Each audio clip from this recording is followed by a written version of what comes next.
So depending on the quality of these videos on this network, I may or may not continue to do this. I'm not going to blame the network for stopping the stream. That was my fault. I went to get the machine, and instead of continuing it, I don't know why I paused it anyway. But all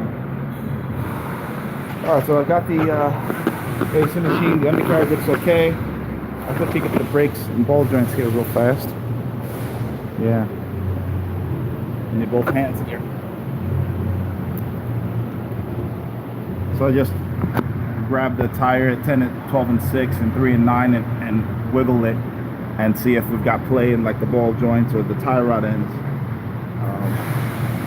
Didn't feel any play in the tie rod ends. I'm pretty not sure. Not really thinking I'm going to find much here. Let's look at our air conditioning. What we got? Green cap for the hydrogen air. Ask him. A lot of guys who do PDIs, they might have it.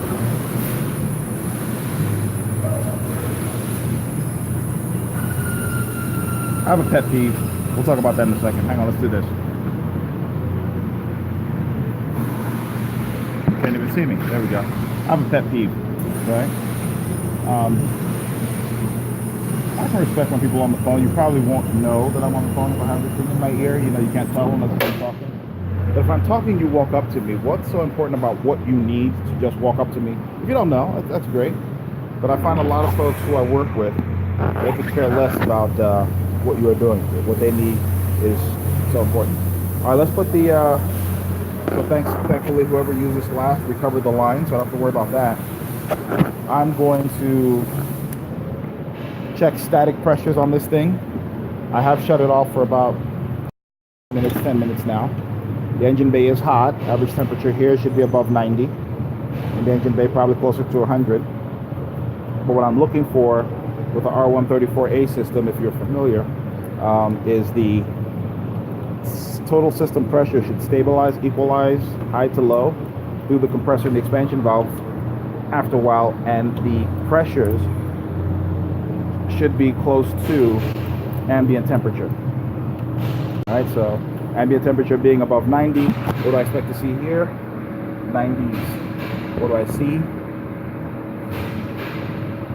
I mean, I'm not too 125. I mean, it is hot under the hood right now, but I'm starting to think that this is overcharged. And it is that time of the season, you know, when your air conditioning to work, you go to this parts store, you get your little charge refill can. And, oh yeah, of course he's going to talk crap about that, you know, he wants us to bring it to the dealer. There's a way to do things. It's all, I mean, before you put the thing on, how much was in it? Was there any air in it? Stuff like that. So let me start it back up. That exhaust leak sounds like it's up here. I think I have a manifold leak. All right, let's look down there. Compressor turns. I don't know if you can see that. Yeah, we have a problem, Houston. Look at that. I'm scared to stay in front of this car now. 350. Oh yeah, it's off now. Kapow! All right. I can see it over there. Is that 400? What is that number? No, over 350, 375. It was like here. Oh, look, you can actually see the red line. 375. All right, so is that good or bad, you asked? All right, let's put it this way. The way the thermodynamics work, you use the compression in where do I start here? The particular vapor fluid, whatever that we use in the hydro and slow down first, don't do too much. All right, to transfer heat, right, from the interior, the cabin, to the exterior, you need to elevate the temperature of the refrigerant higher than whatever's going to be outside to push that heat out. So it's never going to be 250 degrees out here, right? That's max where I expect to see these pressures at the most. 200 degrees, it's going to be 100 degrees out here. That's the good thing about 134. Its pressure is approximately its temperature. So even if we were at 200, 250, somewhere in there, that's enough of a temperature difference at 90 degrees to push heat out. It's kind of like the way you lose heat to a freezer, when you put your hand in there, you're at 90 degrees, it's closer to zero. Same thing here. All right, so that it can move the heat out of the fluid, and then you take that fluid that's lost heat, and then you take it back into the car, and you force it to evaporate. So by forcing it to evaporate physically, it has to absorb, and it absorbs heat from the cabin, and then you bring it back out, and you've taken this vapor now that has absorbed heat, and you compress it till it's hot enough to expel heat. The thing about it is that it's running at pressure high enough to expel heat, but there's probably so much charge in here that there's not enough room for it to expand and absorb heat. So like the forced evaporation can only do so much in there because there's so much refrigerant in the whole system, not enough room. So what we have to do is sell an evac and recharge. I'm pretty sure that somebody's either topped this off or done an evac and recharge and didn't put the correct amount. It's probably overcharged. So now here's another problem with that. It could have the right amount of refrigerant and too much oil. I've seen that happen too. So again, we're dealing with the room for the refrigerant to go through its thermodynamic cycles. So we need to do an evac and recharge. I need to check this fan and make sure, where is its connector? It's hot. Oh, one of the joys of working on cars in the winter and the summer is the fact that you need AC, right? To be cold in the summer, and usually you need it when it's incredibly hot out here. The engine bay is hot and it gets hot, but in the winter, right, you also need it. What do we have to do? We have to make sure, I gotta go down there, so that's my connector. So I'm gonna check it, make sure that I have power going to it. I really want to have it set up before I have it running because I don't like the system running with high pressure coming out. It's going to be hard to get that. I want to get power down at the same time. So I have like one of the early like power probes, if you would. Basically, this is you have to be careful how you use this because in electronic circuits there's enough bias on the diode, the voltage bias. There's a sufficient enough load on electronic circuits to allow them to function or let current, to work, and you get false positives. But anyway, just two simple device really, two diodes there, okay, and depending on which way you connect both of them here, they both come on and one will go off. Connect them to the battery here. And one of them will go off when it senses, this must be a battery charging type of thing, but I see these focus things here. Storage, I guess. Alright, so you see the two lights on. If I touch the ground, the positive goes out. If I touch it to C+, the green goes out.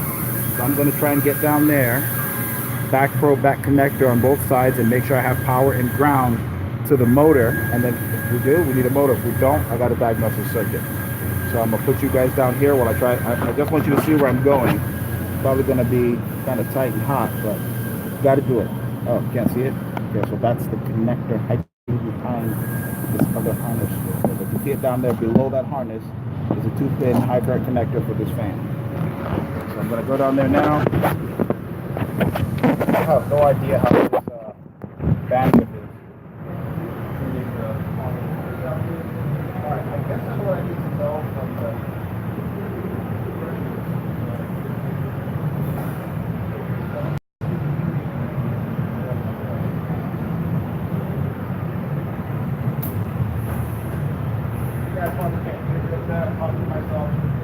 actually thought it might be working, I don't know. Working on the earpiece, it's probably working from the mic on the phone.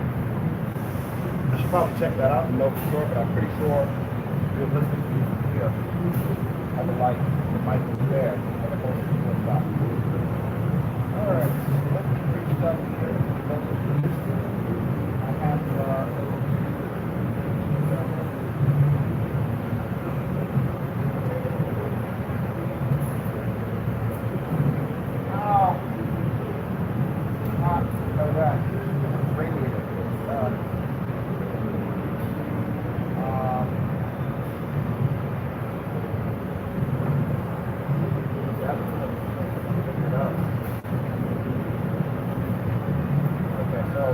do want to do it slowly.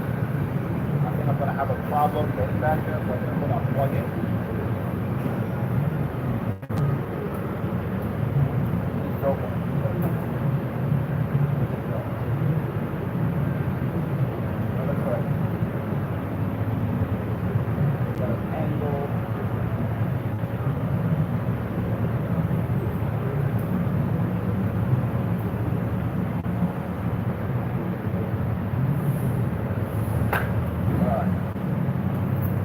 I don't like to plug it for one, because now the circuit's unloading, and so the voltage I get is the right voltages, but I have no idea about the current voltage drops.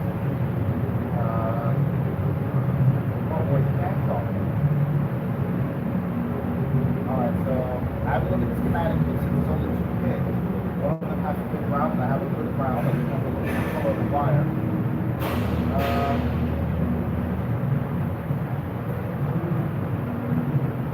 Alright, and as I expected, the other one is, okay, so black and white is my ground, the blue and black is over my power. Both of the LEDs are on now, you can see that.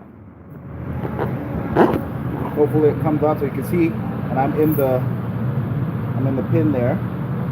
Alright, this is unloaded, I don't like it, but right now all I'm doing is making sure I got power to the fan. If I've got power to the fan, then I'll be concerned about voltage drop. So right now, the commands that turn the AC and the fan should be on.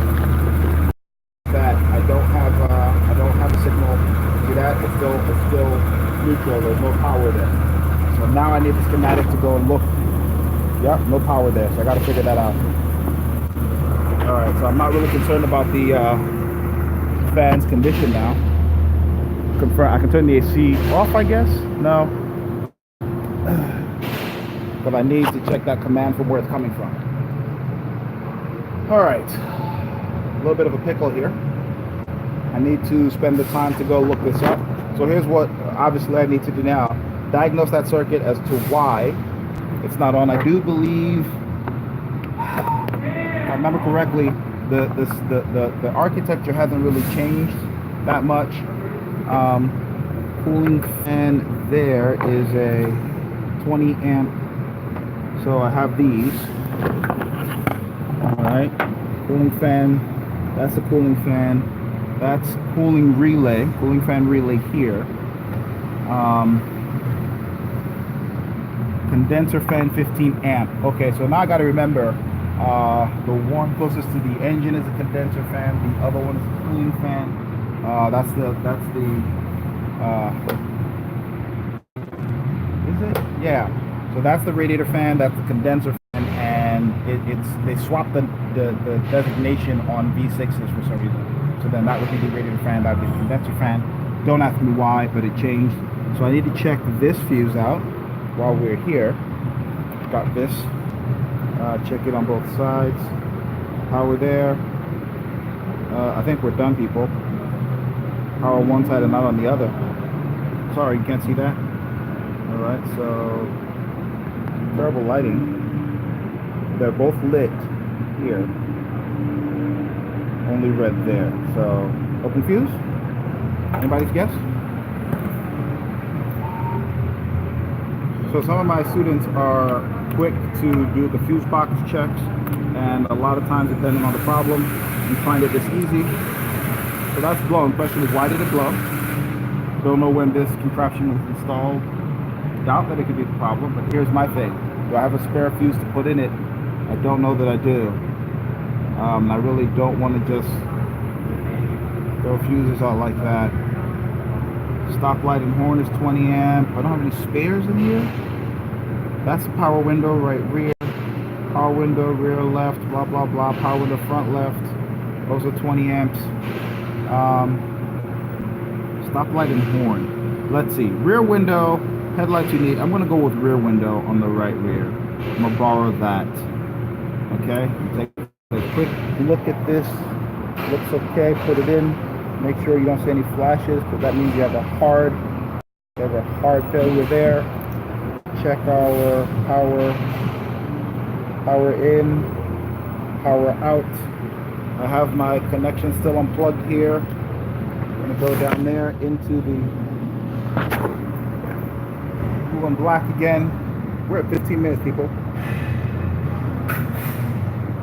All right, well, so this car,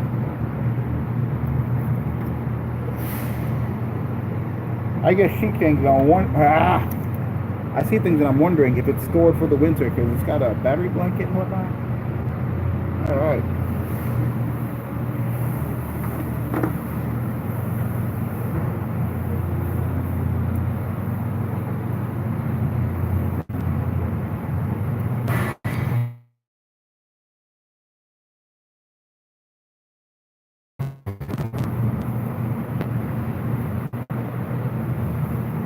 All right. They're still both on target.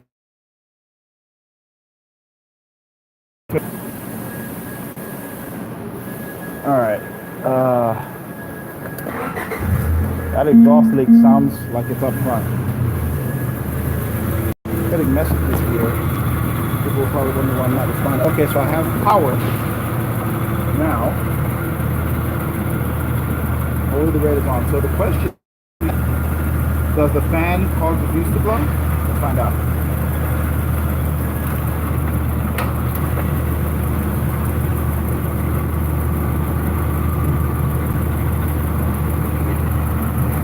Okay.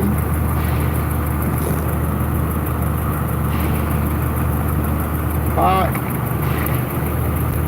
Yep.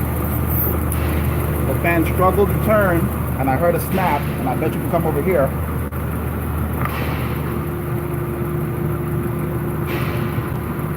Power. None.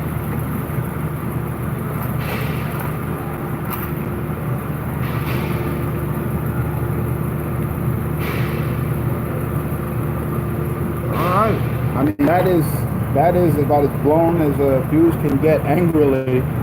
All right, so we know we need a fan assembly. Shut this off, get back and recharge. Look this over. New valve cover gasket. So I wonder if it had a problem and it's been addressed. It's relatively recent. Don't know why somebody would put a valve cover gasket on and not clean up. It kind of makes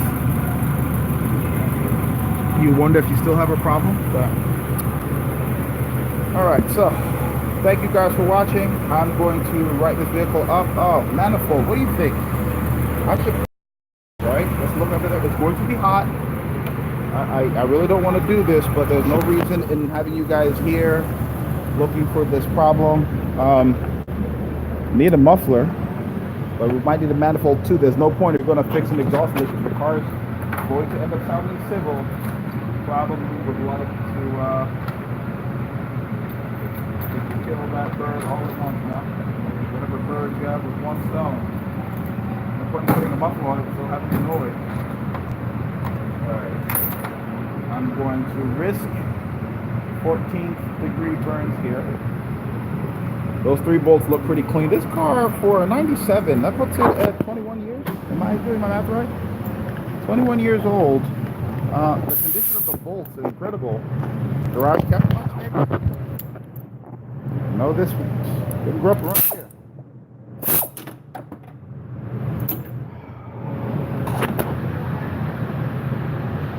Don't worry guys, it's not just the fact that I'm a klutz. I mean, using one hand isn't helping or hurting, it's just day in the life. So I'll put that on there. Let's try the hard one first. And I say hard because there's no room. Okay, that one doesn't want to come out. See that? It doesn't want to come out. I'm not going there. We're not doing this. I'm going to take a peek through these little holes. If I see something, I don't know, people. I've seen these crack. And the mere fact that I can't get in there now, it's kind of... Alright, don't know if you guys can hear that, but there's a ring, and it's mini-me. Alright, so I gotta go. Thank you guys for watching. Bring you guys back, the customer gets the work done, and we'll have parts 3 and 4 and 5. Alright, see you soon.